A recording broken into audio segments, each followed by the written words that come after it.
They wanted more. They want more. Right. It's never, by happiness. You don't buy eternal life. It's not on. You don't go to the supermarket for those things. I had a friend who always said that we always earn about 10% less than we'd like. Because when we get that extra 10%, then we go, well, if I was just making a little bit more, then it would be good. Yeah, it's just this kind of constant chasing of the dream.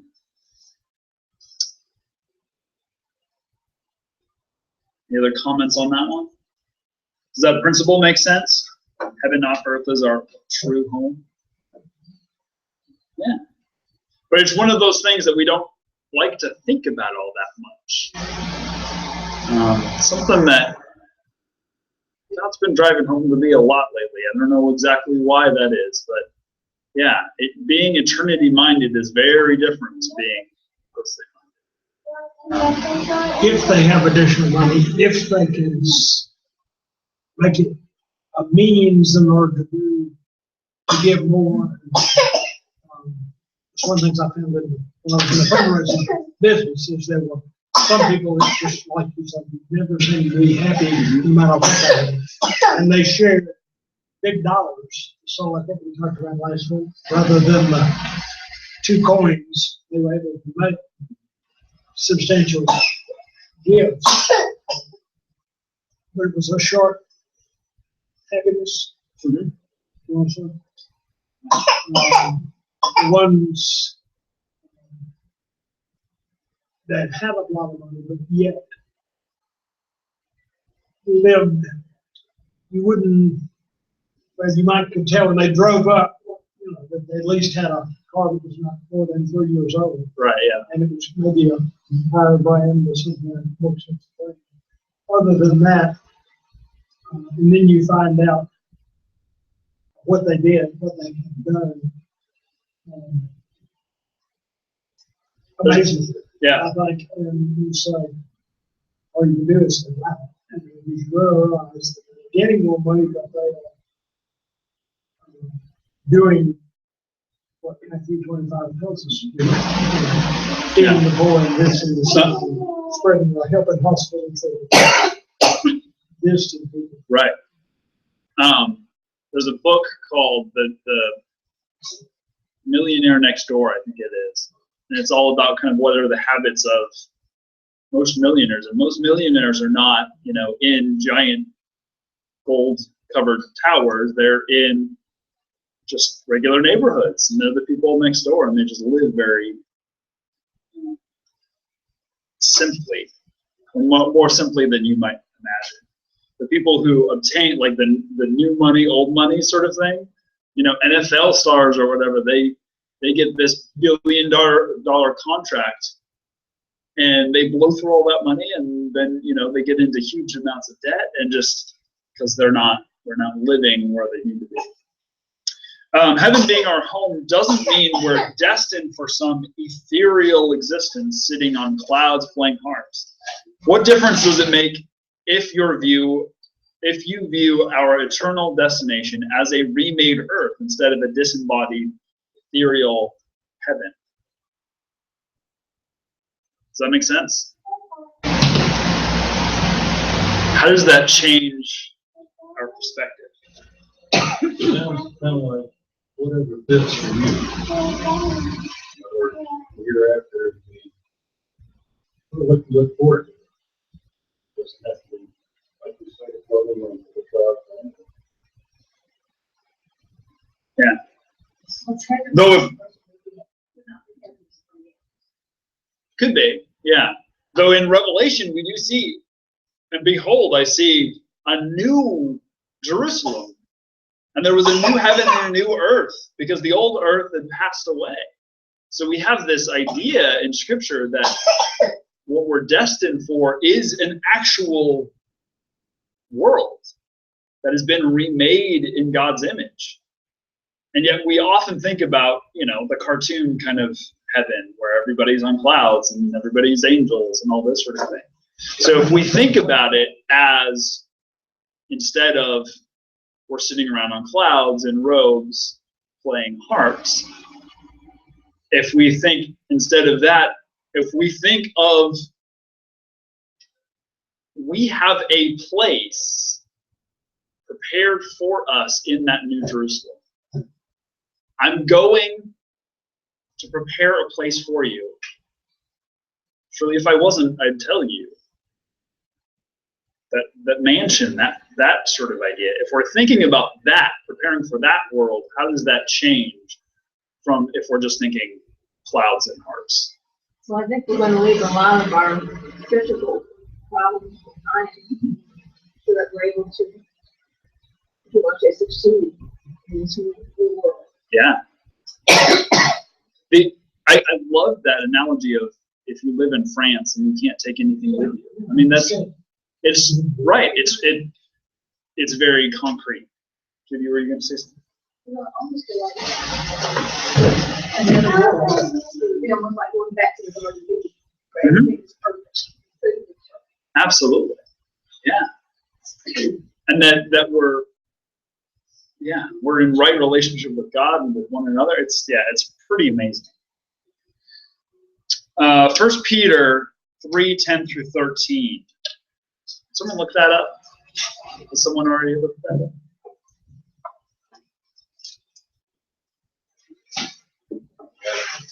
Got it. What do you think? For whoever would love life and see good days must keep his tongue from evil and his lips from deceitful speech. He must turn from evil and do good, and must seek peace and pursue it. The eyes of the Lord are on the righteous, and his ears are attentive to their prayer. But the face of the Lord is against those who do evil. All right. In light of the temporary nature of our belongings and our money, what should our attitude be towards earthly stuff? We need it, but it's temporary. Right. And thinking about it as temporary makes a difference.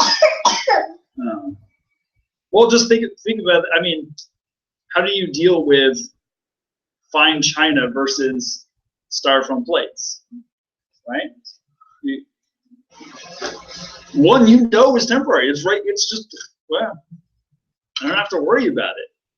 Whereas, with fine china, take care of it. I'm not saying don't take care of your china, but there you go. Randy, skipping ahead. Randy described the fourth key of the treasure principle as I should live not for the dot, but for the line.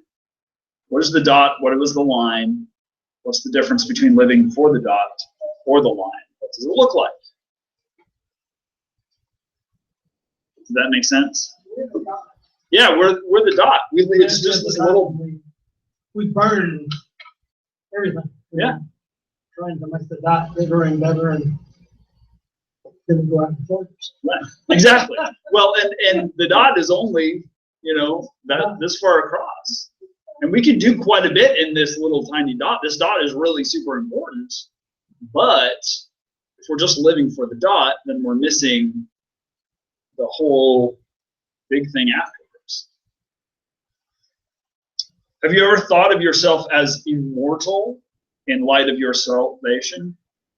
If so, how has it changed your outlook on life? If not, what does the promise of immortality mean for how you live now? Have you ever thought about that? You're going to live forever? Oh, every day. How does that change your outlook? I think it takes the fear of earthly death. Sure. It addresses that. Oh, absolutely. It addresses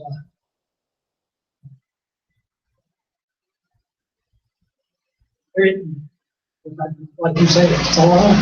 Right. The dot's going to move a line. That's a lot of dots make up the line. Right. For there is no mortality. Cool. There is no mortality. Quite a lot of mortality.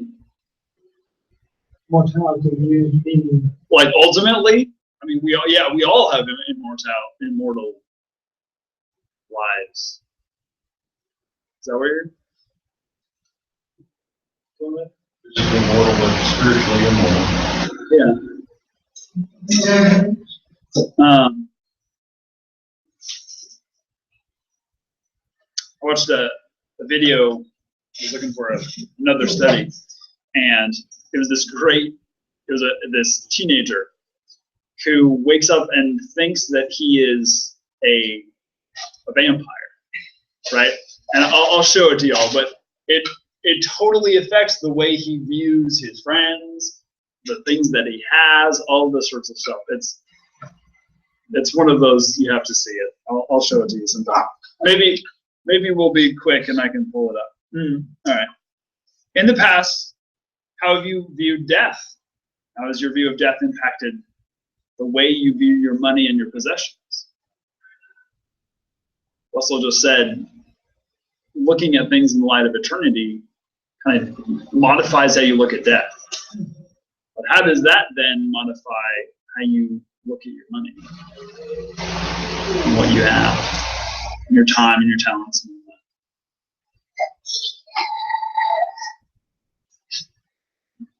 Well, when you view death, it changes a lot in your life.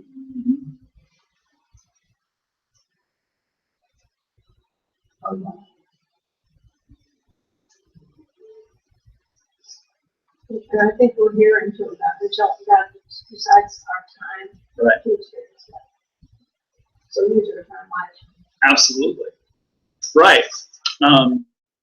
If we're looking at eternity, the dot and line type thing, instead of kind of a countdown, right? It's okay, well, I have this much time until I'm gone. It now becomes well, I've got this much time to do something about my immortal life. I have this much time until that part of my life starts. It's very different. But always be ready. Yeah, absolutely. Absolutely. Yeah. And yeah, it's imminent. Or like, the gentleman, the Syrian pastor, saying to his wife every morning, this may be the last day. If we live like that, or as, who is it? Live like you were dying. Who is that? Country song. I don't know. Live like you're dying. Toby Keith, maybe. I don't know. Anyways, yeah, there's a song, Live Like You Were Dying. Right. I think that he's going to do before he dies. Right. And so now that he knows that he's actually dying, well, I get to go do all that stuff. Imagine if instead of saying, I'm going to go, skydiving or all these things, if okay, yeah, like bucket list, all these sort of superficial things, if you say, all right, I'm dying, I can now, I only have this much longer to take care of my daily needs, maybe give away stuff, maybe, I don't know. All right, let's look at Hebrews 11.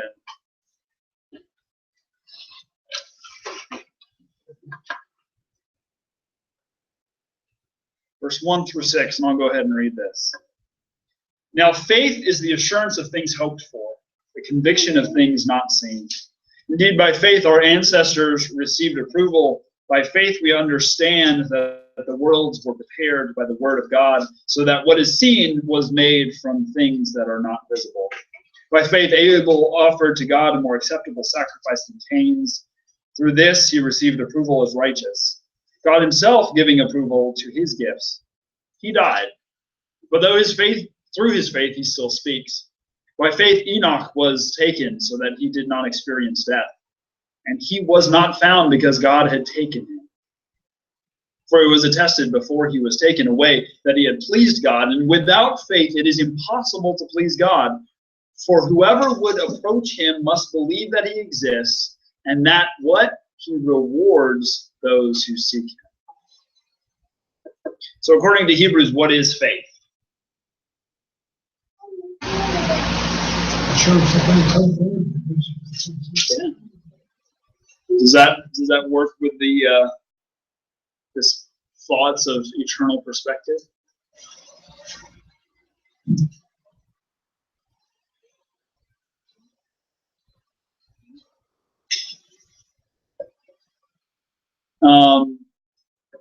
Verse 9 and 10, we're not going to read the full thing. By faith, he, this is Abraham, stayed for a time in the land that he was promised, as in a foreign land, living in tents, as did Isaac and Jacob, who were heirs with him of the same promise. For he looked forward to the city that has foundations, whose architect and builder is God. So how does verse 9 and 10 describe Abraham's view of his own wanderings? What was he looking forward to? And does this sound familiar?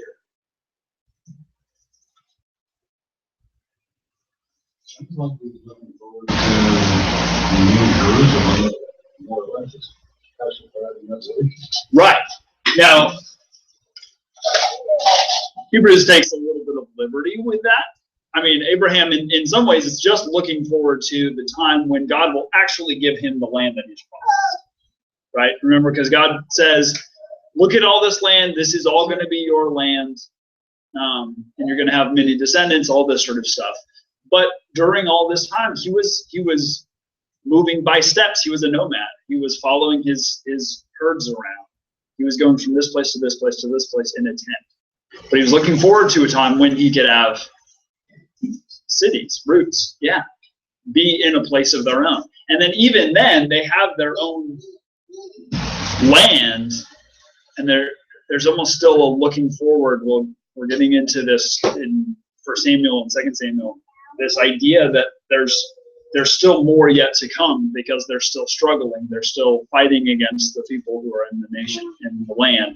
But it's all looking forward for this future hope. Skip forward to verse 20 to 29. By faith, Isaac invoked blessings for the future on Jacob and Esau. By faith, Jacob, when dying, blessed each of his sons of Joseph, bowing in worship over the top of his staff.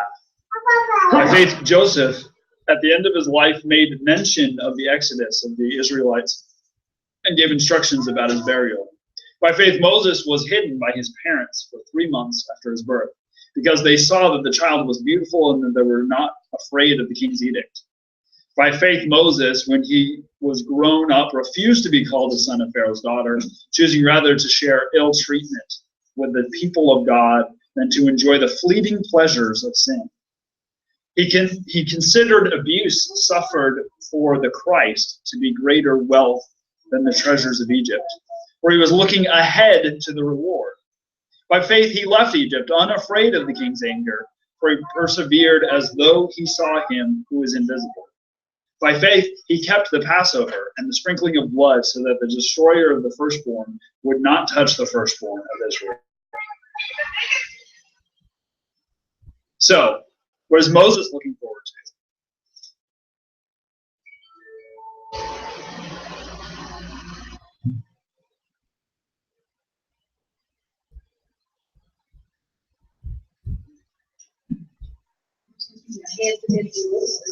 He's looking forward to a different reward. It's not the rewards of being the son of Pharaoh and all the riches and the comfort he has there, but he's looking forward to something else.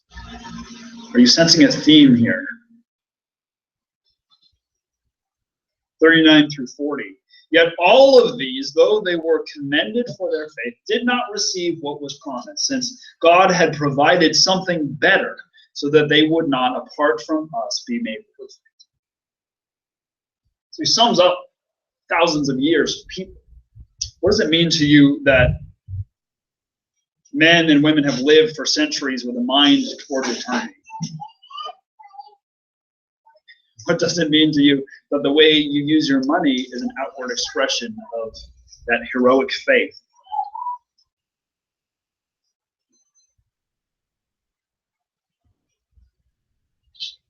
Does that help, thinking that other people have had the same struggle? I always think it's always to have done this same thing. before us.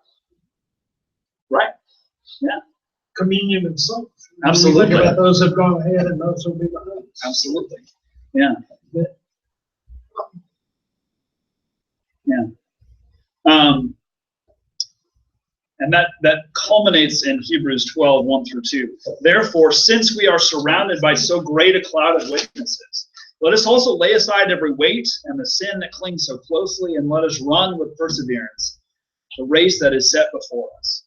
Looking to Jesus, the pioneer and perfecter of our faith, who for the sake of the joy that was set before him endured the cross, disregarding its shame, and has taken his seat at the right hand of the throne of God.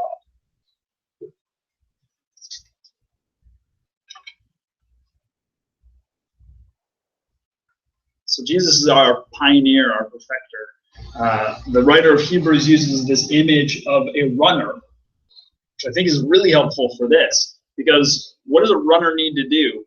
Or what does a runner take with him? Or what does a runner have with them? His own strength. to keep Right? His going, own strength? and encouragement from others. Right? Does he have a bunch of extra stuff? No, No. although some. That's what really struck me. Or thinking of, like a soldier. You're going to have to march from here to there. How much are you going to take with you? Or a hiker, or something like that. You have to be very mindful of what you're taking with you, what you're carrying The around. last thing needs to know on light shoes. Yes, yeah. That's it. We were just going through books so we could bring books down to the food bank. And that's somewhere where I like to hoard. I like books. And most of the books that are like, I'm going to get rid of these are actually just in a pile to go in my office. 2 books down there. Yeah, exactly. And I was a little bit convicted when I was going over this lesson, right? Yeah, right. We like to hold on to stuff. Read it and pass it on. Yeah. I'm gonna relook at stuff now that I'm. Well, yeah, that's the biggest problem. I've got a list of books that I want to read that's longer than a book. I just joined another person's system. All right. We have just a little bit of time. I'm going to go ahead and show that video because I think it's really great. So we were going to go.